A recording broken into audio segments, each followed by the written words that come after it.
Hello, Cinefans. I'm Kendall Cruver, and this is Watching Classic Movies. My guest, Rachel Boyce, is an expert on 1960s and 18th century fashion and the films that feature these styles. She shares that knowledge on her fascinating Instagram account, where I learn new things all the time. Rachel also collects vintage fashion. We talked about her most fascinating acquisition, a dress owned by Sharon Tate, in addition to the care and ethics around vintage fashion, finding your true self through personal style, and how the 60s and 18th century are more closely linked in fashion and politics than you might think. Welcome, Rachel. Thank you so much for joining me today. Thank you for having me. I've long been a fan of your Instagram account because you're so knowledgeable about 60s and 18th century fashion and the films around it. And I've been trying to think of a way to get into that topic with you because there's so much to discuss. I decided the thing I was most curious about was your interest in Sharon Tate and the way that you've expressed your fandom for her in different ways. So the first thing I guess I want to know is what draws you to Sharon Tate? What do you like about her? Well, first of all, the thing I was struck by when I first saw her, I think everyone is struck by, she was so beautiful, but she seemed more natural and more genuine, even in her movies, than a whole lot of other actresses from the period. She has this very natural vibe, but not in that hippie sort of way. She just seemed very real, but she was so unusual in that way, and that's what struck me. I feel like it came more from, it seemed like the hippie stuff because that was supposed to be coming from a natural sort of feeling, but she literally was just a natural person. Totally agree. Right. Mm-hmm. There's a laid back vibe without trying to. Yeah.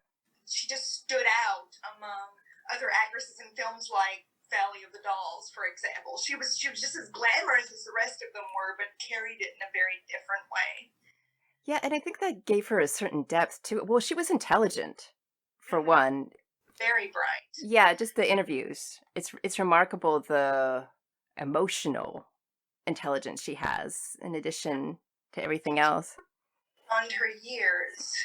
Yeah. And I was fascinated by her when I was little, even before I knew what happened to her.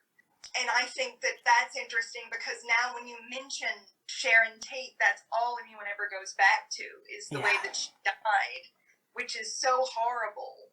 I purchased one of her dresses when they were sold, like, by Julian's auctions. And when I, was telling people that, I bought this dress and I'm so glad to have it because I'm just a huge fan of Sharon's, there were people saying, I can't imagine someone wanting to own something that belonged to someone who died in such a horrible way. And I'm not thinking about her death at all. And the comparison I make is how many people basically completely model themselves after Marilyn Monroe. Mm-hmm. And try to own her objects and things like that, and nobody ever says, I can't imagine wanting to own something that was owned by someone who died in such a tragic, horrible way. Nobody ever says that, because when we think about Marilyn Monroe, we think about her image and her movies, whereas with Sharon Tate, it's not that way, and I think that's a shame. It's so much about it being this horrific end and having it change so much of the tone of the town, but at the same time, it happened to her and it has nothing to do with her legacy and what she did as a star. So I agree. It's a shame. And I follow a lot of Instagram accounts about Sharon Tate, and I feel like that's shifted me in a nice way because those are focused on celebrating her, who she was as a person and her films in such a way that when I hear that point of view, it's almost shocking to me anymore. Me too, because like I said, all my life, I just thought of her as this really interesting, cool movie star. Yeah. And I still think of her that way in spite of, now I'm completely aware of what happened to her. Yeah. But it's just, I also find it jarring. So tell me about the dress. Okay. It is a black Aussie Clark mini dress. Sharon wore a sort of pinkish red one, just like it in the film The 13 Chairs, which is like the last. It's got different titles, 12 plus 1. Yeah. Was the last film that she made, she wears the same dress in a different colorway in that film. I've actually worn the dress myself a couple of times. It's very comfortable and it's very beautiful, and I can picture that she would have enjoyed wearing it because of its ease. Yeah. It doesn't feel like you're wearing a cocktail dress. Very deceptively simple. Like when you see it on a hanger or you see it, laid out, you wouldn't think that it is cut as well as it is, but it's got, beautiful bishop sleeves and a very interesting neckline. But those details don't stand out until you see it on the wearer. It just looks like a simple black dress until there's a body in it. So it's basically meant to be worn and not displayed. Right. Because, yes, I've actually put it on a dress form. I've actually shown it to people. And they're like, and they're like, it's Aussie Clark, I guess. But when they see it, like, oh my gosh, that's so cute. The part of me, I debated whether or not I should wear it. But when I saw the dress and the way that it was made and all of that, I thought, I should, to do it justice, I should wear it. Yeah. And I've worn it very carefully a couple of times because I feel like people should see it for what it is. Agreed. It's an interesting subject. I mean, of course, with the Marilyn Kennedy birthday dress and Kim Kardashian, it's kind of a complicated thing where, okay, if it appeared in a film, if it's a part of a certain part of history, that seems like something you just preserve it and leave it. But yeah. Rose dress, that's a very different thing because that was tailored specifically to her body. Yeah. Or no underwear underneath it when she wore it. It was worn to a historic event. And it was made of such fragile material. There are so many reasons why that should not have been worn. Mm-hmm. This dress is entirely for several reasons. JFK dress should never have been worn. But I just find it really interesting in this case where it's just something that she just wore and it was one of many things. It kind of does make sense. And I can't say what Sharon Tate would think, but you could see her approving of that and your intentions. It makes sense to me, but it's so hard to put it in the good terms. The way that I think about it, when people think about Sharon Tate and they think about, oh, she's just this person who died in this horrible way, and they attach her to that image, like we do with a lot of movie stars or people who had tragic life stories, we forget that they were actual people who lived. Yeah. They were human beings, and by wearing that dress and having a body in it and similar dress, this is a real person. This is a person who lived. And it's another thing like about 18th century fashion. We see paintings and portraits of it and people's hairstyles look so different and all of that. We just think of them as still pictures. We forget that they were human beings, but when you see their clothes, which were often tailored to their bodies, their period, you connect with them as human beings and see that they were real in a very real way. And when I put on 18th century clothes, the stays, the shift, and all of that, and I get a feeling for how they moved around life, I see them as people in a more real way than I do even just looking at the clothes. And so I think part of one of the reasons why I wanted to wear the dress is my mission to show people that Sharon was a real person. Yes. Had a full life before she died. I know that sounds like I'm putting too much into it. I think you've put into words what I was feeling, but maybe not totally understanding. It does bring it to life. And that's an interesting way about the way that you express your fandom it is through dress. It's through recreating items. Like you had a replica made of the pendant that Sharon wore in Eye of the Devil, the necklace. Right, the amulet. Yes, I was always attracted to that necklace. It was one of my favorite things that she wore, even though it wasn't something that she wore. It was something that she wore as Odile Carey in that film. It really wasn't part of her personal style, but it always was kind of in the back of my head as one of the most striking pieces of jewelry or even fashion objects that she wore throughout her entire life. And I always wanted it in sort of that, same thing that every every little girl wants. You want to emulate the movie star that you like. A few years ago, I had a jeweler make for me a copy of that necklace. And it's beautiful. I mean, I've seen it in person. And it really is a lovely piece, and it's a really interesting way to kind of have an enduring memory of a star that you love. Do you have any other Sharon Tate pieces, or is that? Okay. Well, I don't know if it's the exact one from the photo or not, because apparently a couple were made. Mm-hmm. I have one of the gowns that Travilla designed for Valley of the Dolls. It looks just exactly like one of the ones that Sharon was photographed in, but apparently there were a couple made because Susan Hayward, when she tried on the original gown, which was a turtleneck style, she got caught. So he backless boat neck version, and that was the one that was worn in the film, but he also made the turtleneck style for Judy Garland. Oh, okay. Yes, and so at least two of those turtleneck style gowns were made. Sharon was photographed in one of them. I don't know which one. I have one of them. I don't know who it was originally made for, but I know that it was originally made for that film, and it's the original turtleneck version of that dress. But you are sure of the designer. I mean, that's at least that's authentic, right? Right. I Yeah. know where it came from, but I don't know if it's it. But it looks exactly like it's one of the ones that Sharon wore. I mean, you know what I'm saying? Yeah. He made two of the exact same dress in different sizes, and she wore one of them, and I have one of them. I have dresses that are not ones that she owned, but are vintage dresses that are exactly like she had, that are label, same color, same manufacturer. My favorite is a purple dress by Rudy Gernreich. It's a baby doll. It's got a V-neck. I believe she was photographed in it during the Cannes Film Festival in 1968. She was on a beach.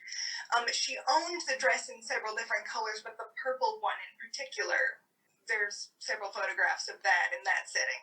I do know exactly what you're talking about.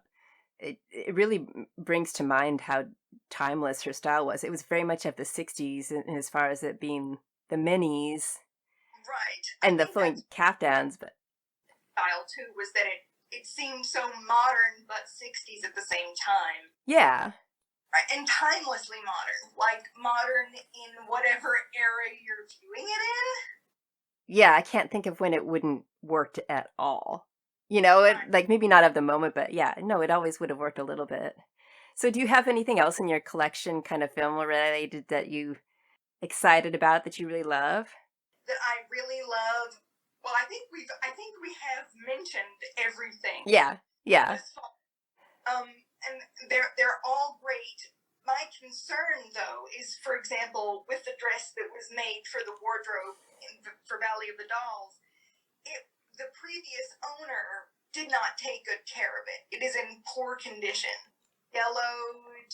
We were talking about the preservation of garments earlier. There are like ripped seams in it from where somebody who was not me tried it on.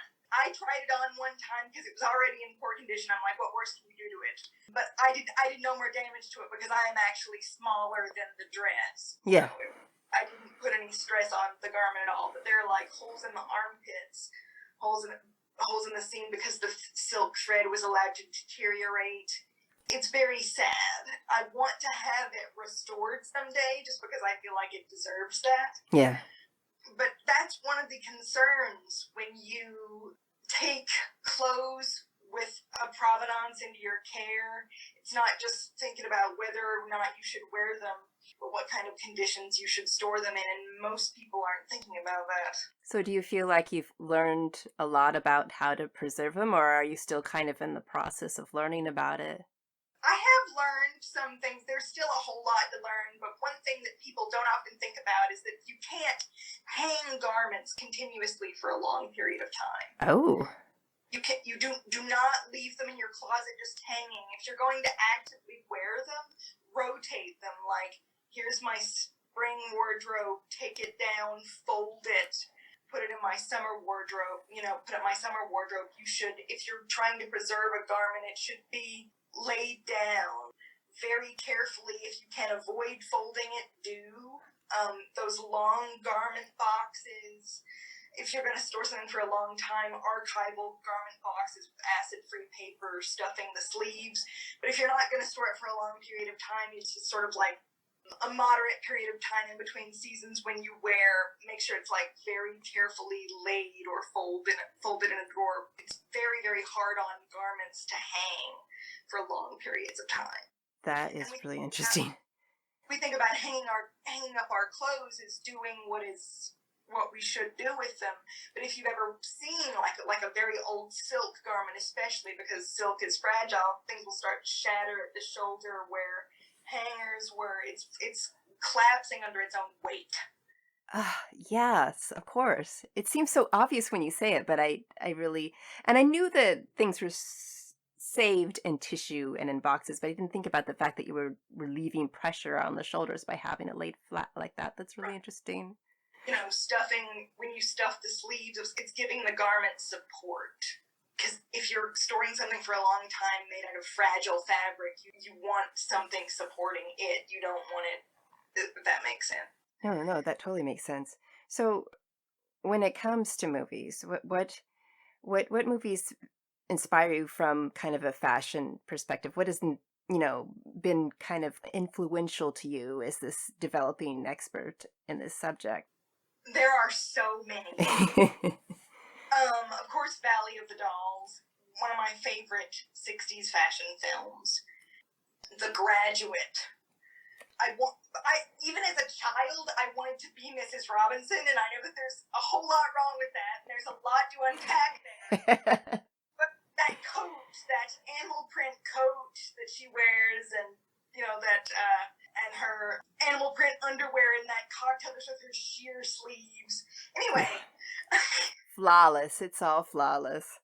Oh, she was fantastic. And then there was so many films set in the 18th century, because my love for 18th century fashion probably actually came out of watching the film Dangerous Liaisons, the adaptation from the 1980s. Those costumes, there are some things that are in it.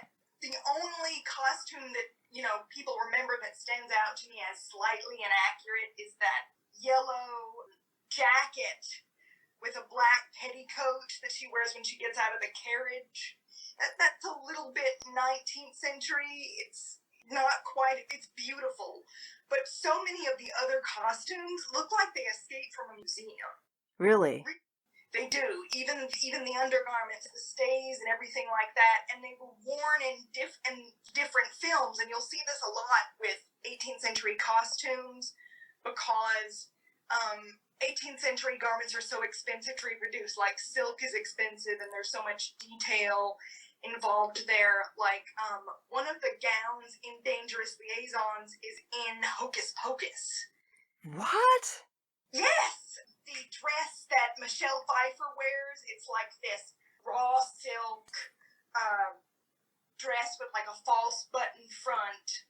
It's the dress that I cannot remember the actress's name right now, but when they're at the Halloween party and it's got kind of an 18th century theme, and she's wearing, it's been a long time since I've seen both films, so I'm drawing a blank on both. But anyway, that's just a really fun example. Like, you wouldn't think that a gown from Dangerous Liaisons would be in Hocus Pocus, but it was. It's interesting the way those things are reused. Like, a woman that I'm pen pals with, the reason we connected was because she was talking about the way a brooch was reused in 4 different films. It was like the same brooch was worn by Joan Crawford and Mildred Pierce. I think it was worn by somebody in Now Voyager and Ingrid Bergman in Casablanca, and how it had just made the rounds and she kept seeing it.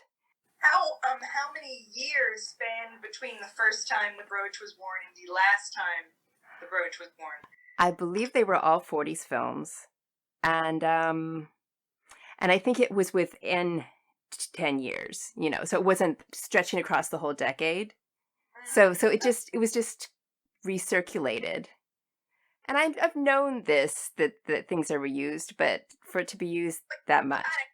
I personally think about it being something that happened earlier, more of a studio system thing, like Yeah.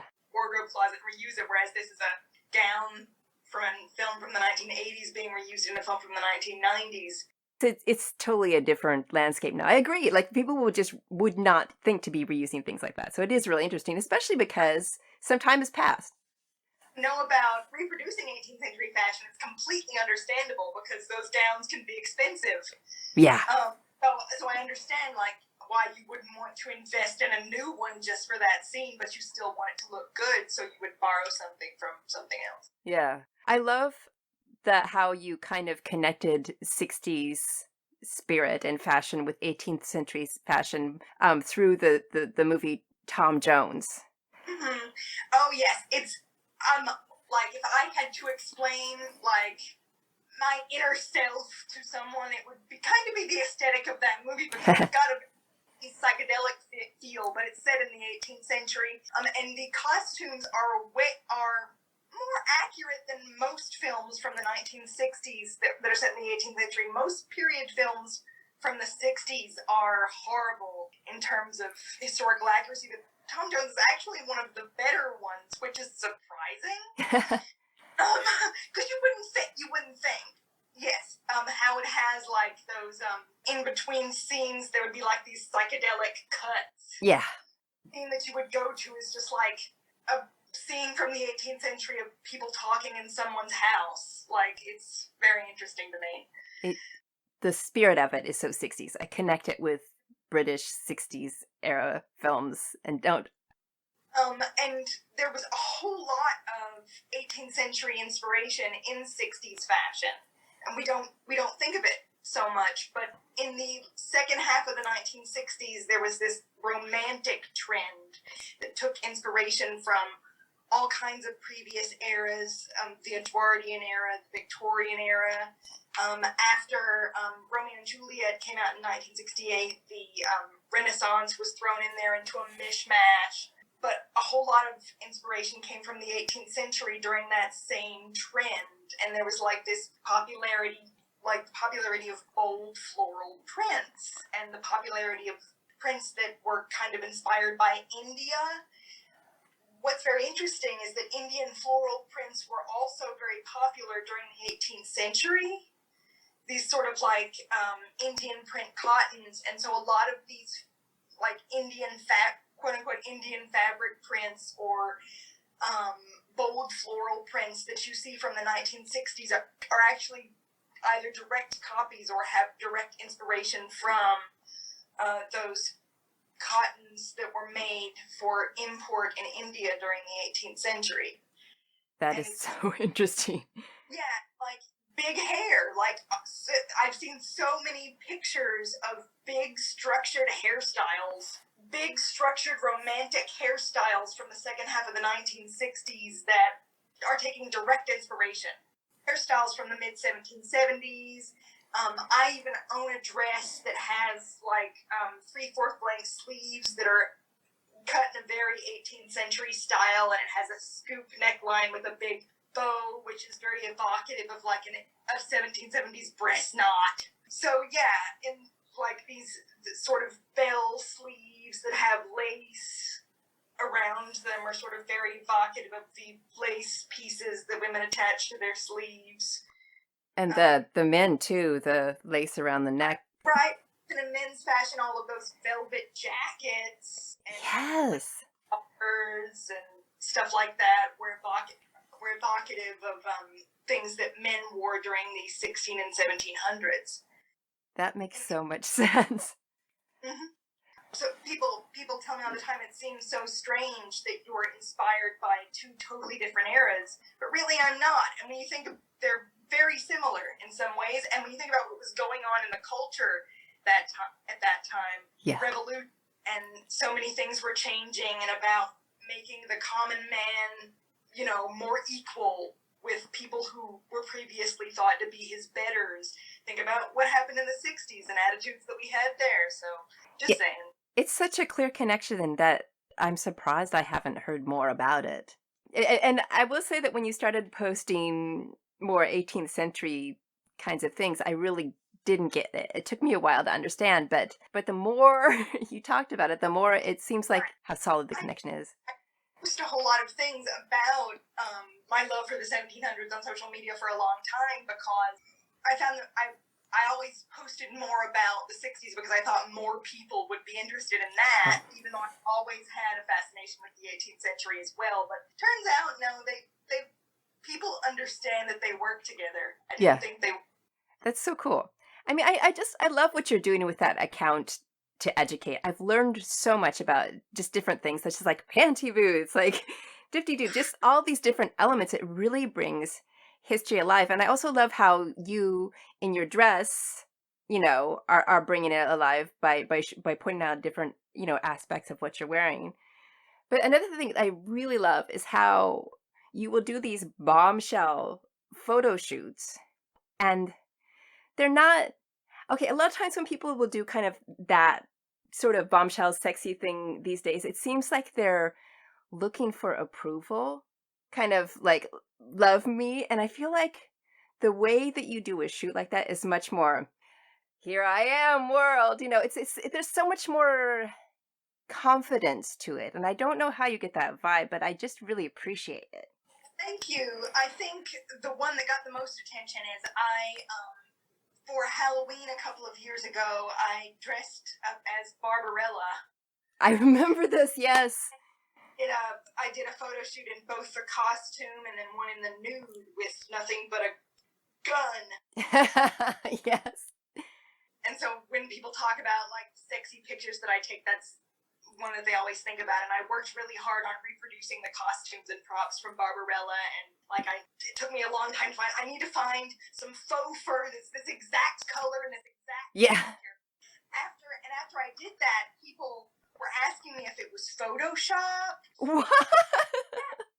People asked, did you Photoshop that? And people who were aware that I was disabled asked me, did I Photoshop my head onto someone else's body? Oh my goodness. Which I did not. Yes, I have cerebral palsy. Yes, I am a wheelchair user. And yes, that is me in the nude. I don't even know what I would say to that. No, they seriously asked me, is it Photoshopped? Is that really you? Yeah. And it's like, yes, it's me. I literally took the photos myself in my living room with a selfie stick. It is very much me. I suppose that's another great aspect of it is like, yes, I am in my wheelchair, and yes, I am a sexy 60s style goddess. Yes, all these things. It can happen. It's real. But I always wanted to be sexy. Like, the actresses and characters that I connected with were always like the beautiful, sexy starlets. Well, like Sharon Tate, people thought of her in that way. Those were the types of women that I wanted to be like, and I didn't think that being in a wheelchair would get in the way of that ambition until I got older and ran into the world and saw people like me. Well, I can say you showed them. You showed them. Well, I mean, I was in a situation for many years where my family didn't want to be myself or let me express myself. I even fought for my wardrobe for a long time. Like, they were like, why would you want to make yourself look more weird? It looks like you're in costume all the time. Like, they didn't understand why somebody who was a wheelchair user would want to make themselves look more different. Yeah. They thought that they were trying to take it away from me for my own good. And this is something that I've come to, I mean, with different fandoms, Comic-Con, famous people like Darcy the Mail Girl and the Joe Bobs, movie drive-in. There's so many more adults now who are kind of dedicated to these costumes and the fun of it and the self-expression of it, and how it's not just a thing. It's not a weird thing. It's a valid way to express yourself. Right, that's the way I see it too. But what's interesting to me is that I do love cosplay, and I love recreating film costumes. Like, I love Barbarella. I did Nova from Planet of the Apes. Love. But they saw like the 60s clothes that I wore every day as a costume, which I don't. I just knew that as me. They thought that I was trying to be pretentious, whereas I was just working really, really, really hard to be myself. It years to collect all the things I needed to be myself because you couldn't just go buy them in a store. Yeah, and how being yourself is a creation, not some set of rules that you follow. In contemporary clothes, that would feel like a costume. Absolutely true, because it's not respecting your inner self. Yes. Up like somebody else, because that is not me. Like, I knew what I wanted to, I knew the types of clothes I wanted to wear when I was 5 years old. Yeah. My mom, who was older when she had me, so she was a boomer. She showed me TV shows like Get Smart and I Dream of Jeannie and even Laugh In.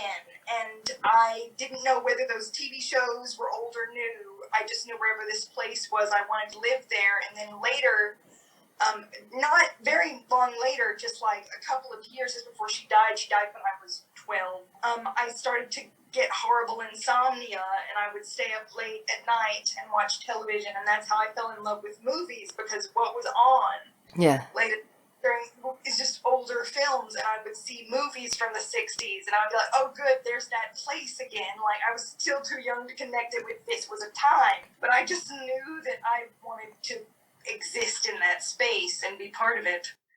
I wonder how many of us out there are like that.